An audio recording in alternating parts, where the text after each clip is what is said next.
O Trilhas da Democracia de hoje debate os riscos da democracia e do Estado de Direito sob o governo Jair Bolsonaro.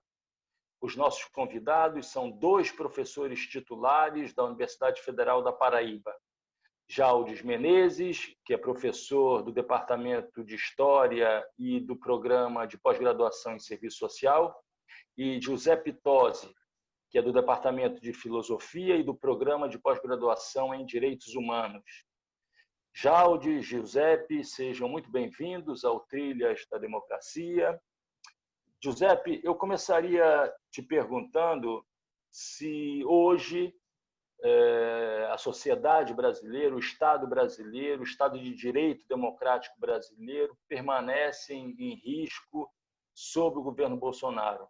Bolsonaro representa ainda um grande risco à democracia brasileira?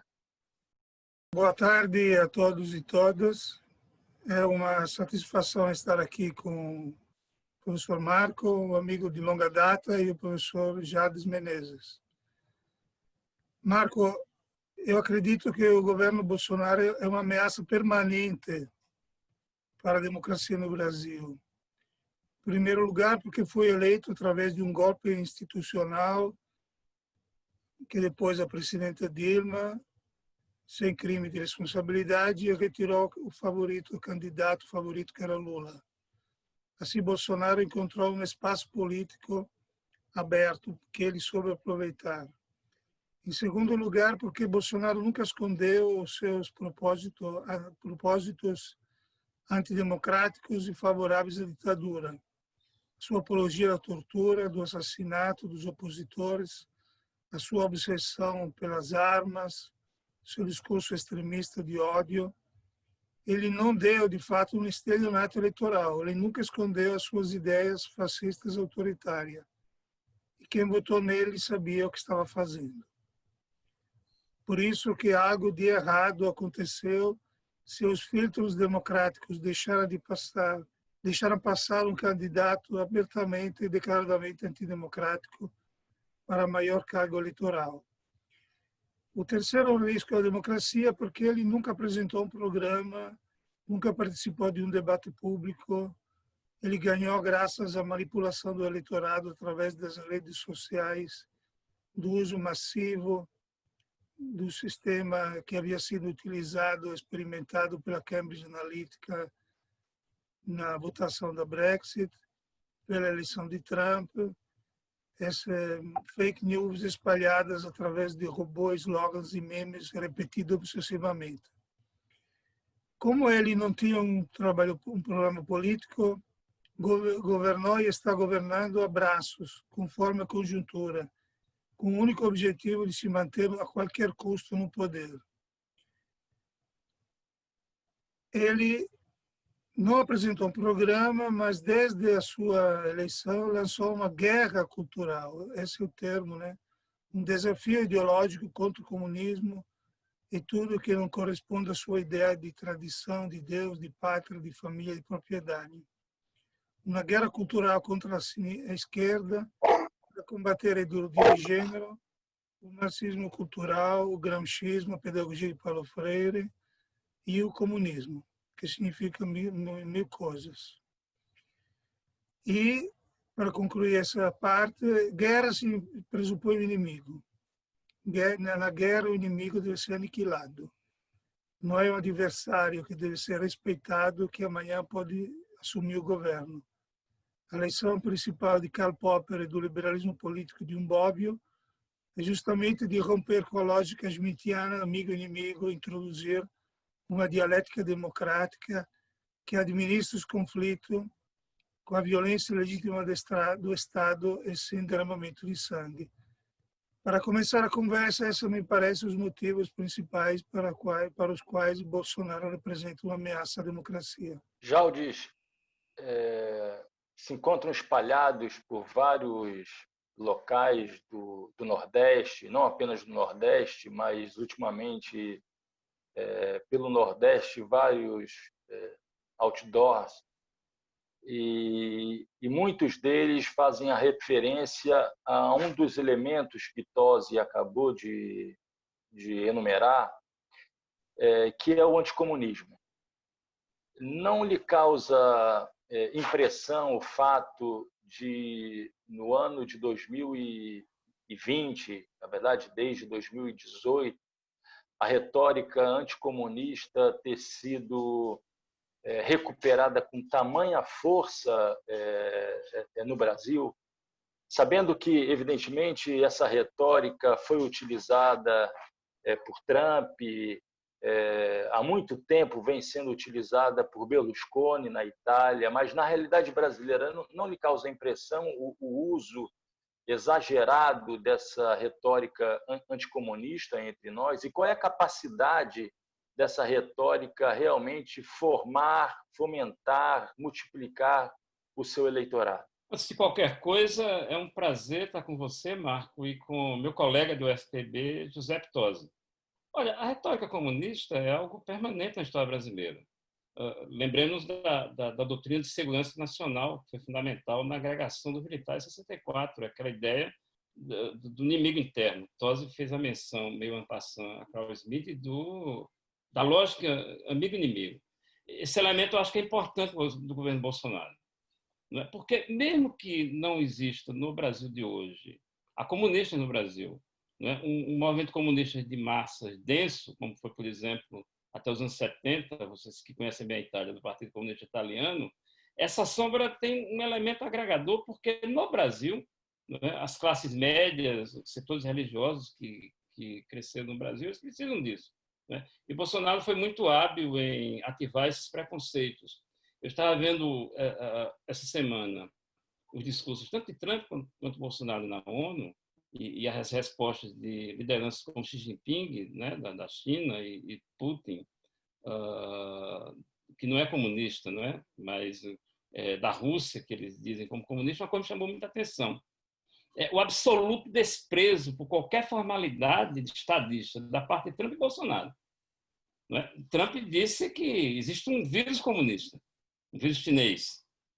E, por outro lado, você vê o discurso de Xi Jinping, ele colocou que não quer guerra fria nem guerra quente, o que eu acho que foi um viés, uma tática muito hábil para meio fazer uma diferenciação entre a política trumpista e a política chinesa. Eu não queria muito entrar nesse tema, mas sobre a China tem um detalhe importante. A gente conhece as experiências da União Soviética, né, do leste europeu. Eu diria o seguinte, né? Por exemplo, George Kennan, né, das políticas de contenção do pós-Guerra Fria, que pensou o seguinte: ele dizia que a estratégia do Stalin era uma estratégia defensiva, ele não tinha uma visão de império mundial. Ele queria pegar ali os países bálticos, pegar a Polônia, pegar a Tchecoslováquia, e meio que fazer um cordão sanitário, né, protegendo a Europa Ocidental e a Europa Oriental para o fôlego do Império Russo. Mas o fato é o seguinte, quer dizer, bem ou mal, a União Soviética tinha pensado no leste europeu, mas meio que se expandiu, né? E a China, eu acho que esse detalhe é importante, a China não exporta modelos.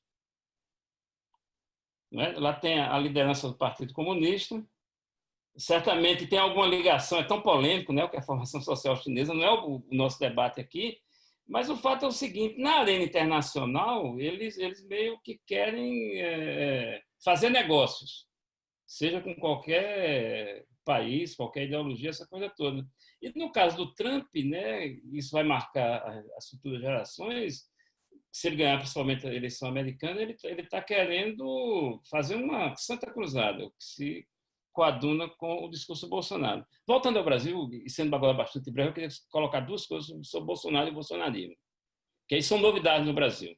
Primeiro, o Bolsonaro, em torno dele, e a eleição 18 foi muito importante nesse sentido, o Tutósi fez menção às fake news, aquelas coisas todas, mas o fato é o seguinte: foi criado no Brasil um movimento neofascista de massas, de larga dimensão histórica, certamente em função do Brasil ser hoje um país muito mais importante do que na década de 30, até do que o integralismo. Segundo, muito importante, pela primeira vez na história brasileira, quer dizer, nós tivemos uma história de golpes e tudo mais, mas um presidente de ultradireita ganhou a eleição presidencial. Ou seja, a legitimidade do Bolsonaro vem da eleição de presidente da República. Por isso, digamos assim, que ele tem mais uma manobra de espaço para implementar um projeto. E eu encerro aqui para a reflexão sua e de Tosi mais duas coisas que eu acho que são fundamentais. A primeira é a seguinte, né? É que realmente a pandemia, digamos assim, foi importante para, eu acho, marcar um segundo momento do governo Bolsonaro, diferente do que aconteceu em 19 e mesmo no começo de 2020. Não é? O que é que significa? Primeiro, a partir do benefício assistencial, uma certa tentativa, que começou às cegas, mas hoje está muito bem pensada, de se aproximar de setores mais empobrecidos da população. A gente sabe que está dando confusão aí na área econômica e tudo mais, mas eu acho que esse objetivo continua. O segundo, quando começou o governo Bolsonaro, havia uma ideia, que eu nunca comprei essa ideia, que era dos três setores se degladiando dentro do governo. Algumas pessoas diziam que era o setor ideológico, em torno principalmente da figura ridícula do Olavo de Carvalho, o setor militar, né, e o setor neoliberal. O fato é o seguinte, Tosi, eu vou encerrar com isso, e Marco. Né? O governo Bolsonaro, se a gente começar a caracterizar a partir de agora, ele é um governo de comando militar. Claro que bem diferente de 64, que foi um golpe de Estado. É um governo, digamos assim, de comando militar, de estratégia da parte de alguns militares, um governo ungido diretamente. O que, para a gente no Brasil, digamos assim, é uma coisa nova. Né? E para encerrar, nessas eleições agora de prefeito, está muito claro o seguinte: o Bolsonaro, embora tenha candidatos, digamos assim, raiz nas capitais, ele aposta, e no Nordeste principalmente, embora em outros lugares, pensemos em Russomano, em São Paulo, ele aposta, digamos assim, em candidatos mais identificados com a direita tradicional, em candidatos mais populistas, em candidatos mais próximos ao centrão. Essa é uma transformação que eu acho que vai um pouco ser a marca da eleição municipal que vai acontecer no próximo ano. É isso. Giuseppe, Jaldes fez referência ao governo Bolsonaro como sendo um governo de comando militar. Eu queria te perguntar, não apenas isso, se você se encontra de acordo com essa afirmação de que existe um comando militar, que pela primeira vez os militares assumiram o governo brasileiro por meio das eleições. E, em segundo lugar, queria que você, na verdade, argumentasse um pouco em torno do significado da guerra ideológica e da propaganda, né, da existência de um marxismo cultural que teria dominado o Brasil durante os anos de governo do Partido dos Trabalhadores. Marcos, eu concordo com o Jaldes, nós estamos diante de uma militarização do governo que pretende militarizar a sociedade em vários aspectos, não só na segurança, mas na educação, na saúde. Querem substituir o Duque de Caxias como patrono da educação brasileira no lugar do Paulo Freire. E nessa lógica militarista de guerra cultural, me pergunto, afinal, essa luta ou essa guerra ideológica tem uma consistência? Aparentemente não tem consistência nenhuma. O bolsonarismo não possui algo parecido com a doutrina política minimamente sustentável, não possui propriamente intelectuais, comparável àquele do fascismo, do integralismo brasileiro. O seu guru é astrólogo e sedicente filósofo Olavo de Carvalho, que vive nos Estados Unidos enviando mensagem cheio de ódios, de impropérios. E o bolsonarismo é presente só marginalmente no âmbito acadêmico, não tem um apoio, encontra aberta a hostilidade do mundo da cultura e da arte. Então, aparentemente, se trata de uma ideologia regressiva e pré-moderna contra tudo que é moderno, preocupada mais de destruir que de construir. Tanto é que os ministros que deveriam cuidar dos seus ministérios são engajados na luta contra a saúde pública, contra o ambiente, contra as mulheres, contra os negros, etc., contra os indígenas, em nome do laticomunismo. Então, aparentemente, é isso que é a pergunta que eu faço para o Jaldes, seria um movimento bastante efímero e consistente, Por outro lado, se usamos categorias gramscianas, podemos imaginar que pensar que o bolsonarismo possui, sim, uma ideologia tosca, mas possui, tem intelectuais em sentido amplo, pobres teoricamente, mas muito agressivo, compensa a sua pobreza teórica com agressividade, tem um referente político que não é propriamente um partido, não é um líder, um mito, o capo, tem uma visão de mundo, uma agenda conservadora na moral e nos costumes, que tem uma certa penetração, defende interesse corporativo e, de fato, lançou um desafio à esquerda de disputar a hegemonia ideológica com as forças progressistas, através do uso muito competente das novas tecnologias, todos os elementos que eu me sinto de dizer que estão criando um certo bloco histórico, em que os intelectuais exercitam a função da hegemonia do consenso. E, para concluir, usando as categorias de Gramsci, na política, no exercício do poder, o que conta é a capacidade de um sujeito político de promover, ao mesmo tempo, consenso e dominação, consensualidade e violência. Esse me parece o aspecto mais perigoso do bolsonarismo, que controla as forças legítimas do Estado através das Forças Armadas, da polícia, mas conta também com o apoio dos grupos paramilitares armados, com as milícias. E conseguiu até agora manter um núcleo de apoio ideológico bastante forte, que lhe garante um consenso através do uso sem escrúpulos das redes sociais inteiramente ideológicas. Por isso que, apesar da sua inconsistência teórica, ele pode ter uma vida mais longa do que imaginamos.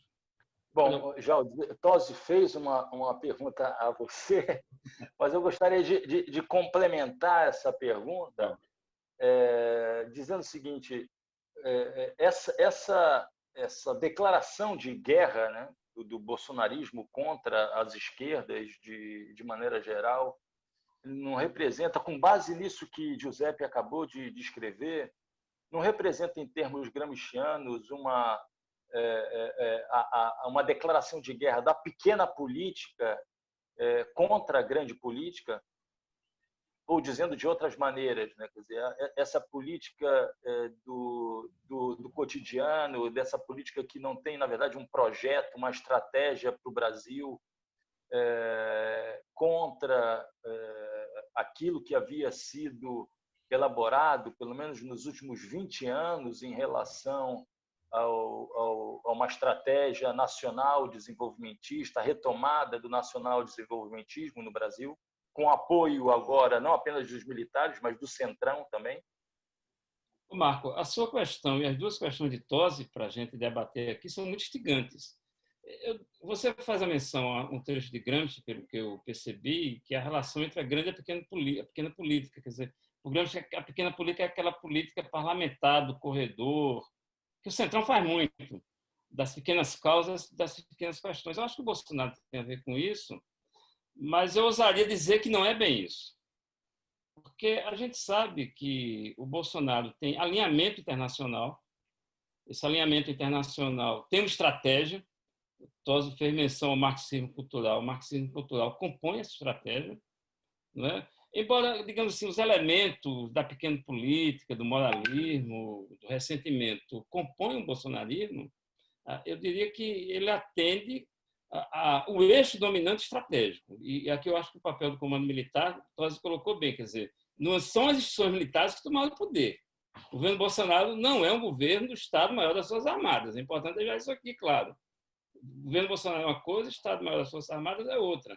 Mas é um esquema informal de que os militares, ou pelo menos um grupo de militares da Liga. Eu acho que, Tosi e Marco, que a gente tem que pensar duas coisas aqui. Primeiro, o conteúdo da transição brasileira, do fim da ditadura e da Constituição de 88. Eu não vou demorar muito aqui, mas aquele esquema da transição transada, que, do ponto de vista dos militares, acabou, digamos assim, no acordo do artigo 142, né? Quer dizer, porque qual é a ideia na Constituição de 88, pelo menos de setores da esquerda?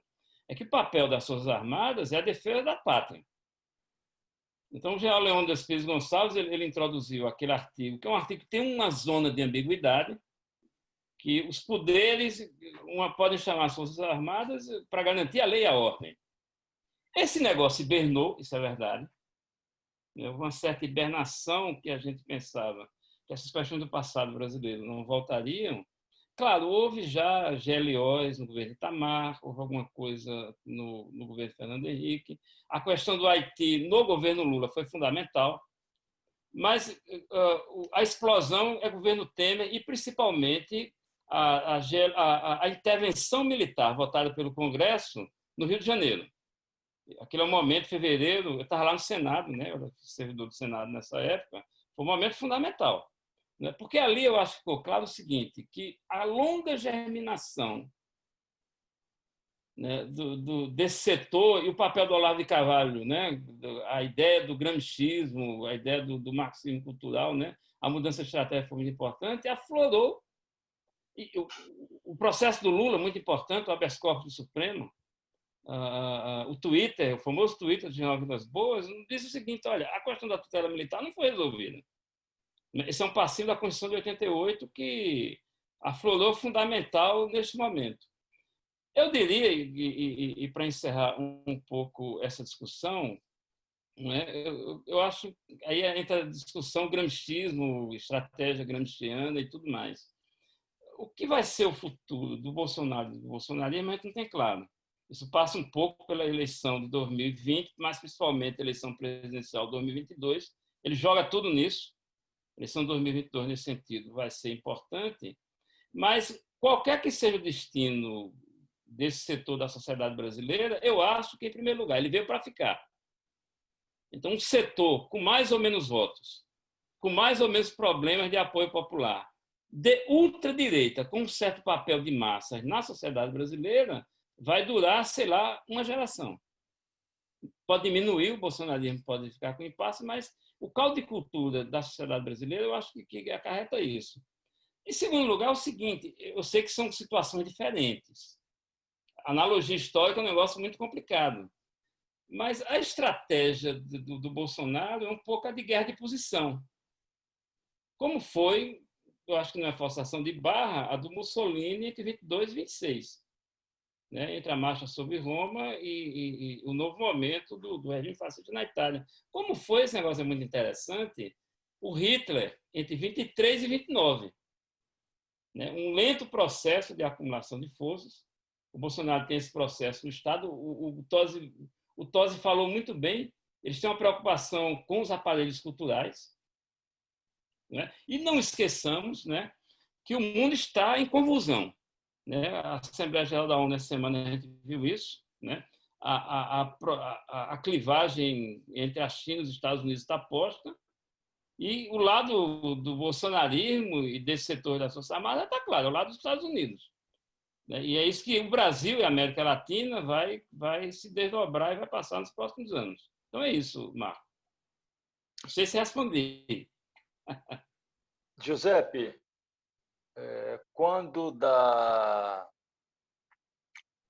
proclamação da República, quando da vitória da República na Itália, em 1946, ao fim da Segunda Guerra Mundial, as reflexões de Palmiro Togliatti procuravam mostrar a necessidade de uma democracia progressiva a fim de extirpar os resíduos do fascismo que eram de natureza estrutural da sociedade italiana. Essa lembrança me veio à mente quando Jaldes afirma que o bolsonarismo veio para ficar. O bolsonarismo veio para ficar. O bolsonarismo é uma tendência da política brasileira que veio, tal qual o fascismo na Itália, veio para ter uma longa temporada na política nacional brasileira? Marco, concordo claramente com Jaldes de que o bolsonarismo veio para ficar. Com ou sem Bolsonaro, inclusive. Né? Porque ele tem um conjunto de interesses que eu chamo granchamente de um bloco histórico, constitui um bloco histórico que disputa a hegemonia ideológica e política, que levou à luz do sol personagens e ideias que sempre existiram no Brasil, mas que estavam na defensiva e que agora saíram descobertos e não voltarão atrás, que começar a mostrar o seu rosto, estão trabalhando fortemente para construir uma democracia militarmente tutelada, ameaçada, e promover não só uma alternância de governo, mas um cambio de regime, né? E aí essa é a grande hipoteca que o bolsonarismo joga sobre a democracia. Não tem dúvida, eu não tenho dúvida que essas forças entrariam em ação todas as vezes que o governo se encontra em grave dificuldade no caso de um impeachment, de uma incriminação do presidente, dos seus familiares, de uma alternância de governo. Eles entrariam em ação juntando o consenso com a violência, como fez o Mussolini e Hitler no começo da sua ascensão. E este me parece ser o dano irreversível, como diz o Jado, que pode durar uma geração, que o bolsonarismo está provocando e que provoca uma tutela de forças não tanto ocultas sobre o poder político e a sociedade e promover a eversão, ao desgaste cotidiano das instituições democráticas. Um entulho autoritário que não será fácil remover e que nós precisamos lutar para que isso não aconteça. Jaldes Menezes, muito obrigado. José Pitozzi, igualmente, muito obrigado. Tenho certeza que esse programa esclareceu inúmeras questões relativas ao caráter autoritário do governo Bolsonaro e dos riscos de um governo se transformar num regime.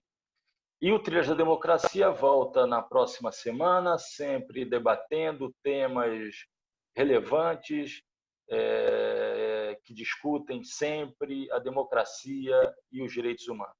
Até lá.